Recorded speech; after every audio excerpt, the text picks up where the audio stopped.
The chair calls Tonya Wallace.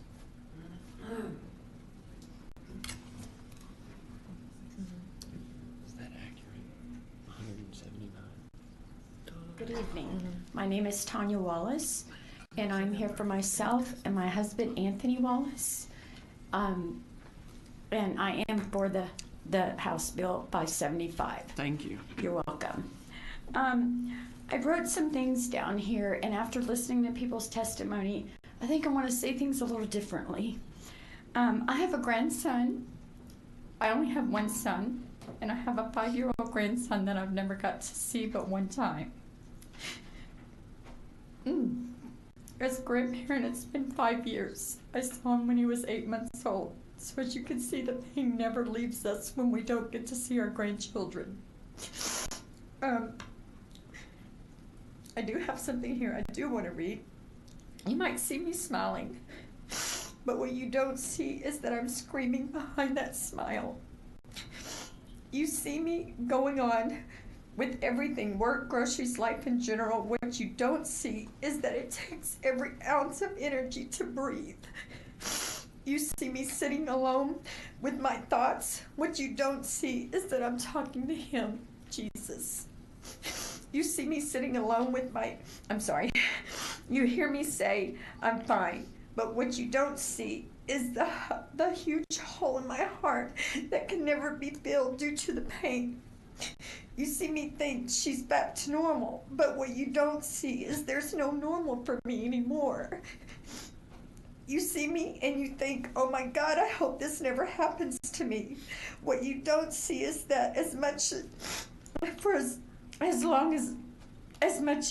as I long for you to understand me, I hope this never happens to you either. You see me laughing and joking with others, think she must be getting over what happened. What you don't see is that I never get over this. You don't even know the pain over the alienation of a child and a grandchild. You see that life goes on. What you don't see is that the life I had will never be the same again. You see that I am strong. Do not be deceived. What you don't see is that I am weak and very weary. You see that what you see is a mask, a lie. The mask helps you cope and helps me cope with myself. What you don't see is the raw, unbearable pain. You don't see me being unable to breathe. What you don't see is my despair. I want to say that as parents, we raised our children, and then once they become adults, we look forward to being a grandparent.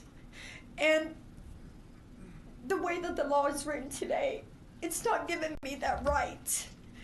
Someone comes into your child's life and they yank your child and your grandchild out of your life before you can even say hello to this newborn baby.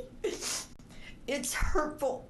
You don't understand the pain that so many grandparents are going through that are even afraid to say anything because they're scared of their own kids.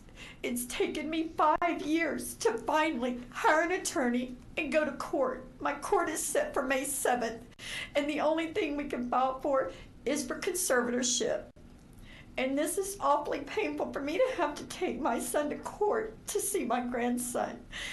I want to know that there's a bill out there that is allowing me the right to see him so that I don't have to fight and show evidence and prove that I'm a good person. I brought my son up very well, and I'm a nurse.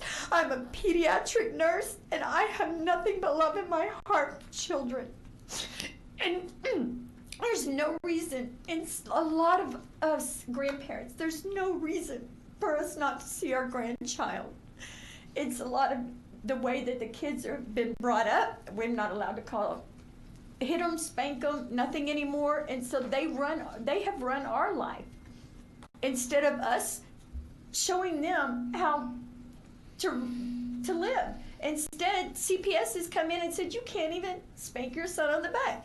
You have your kid yelling at you. I'll call CPS. So basically the kids have taken control. And this is what it's come to, is us having to come up here and beg to see our own family. Those grandchildren are just as much ours as they are theirs. We have a right.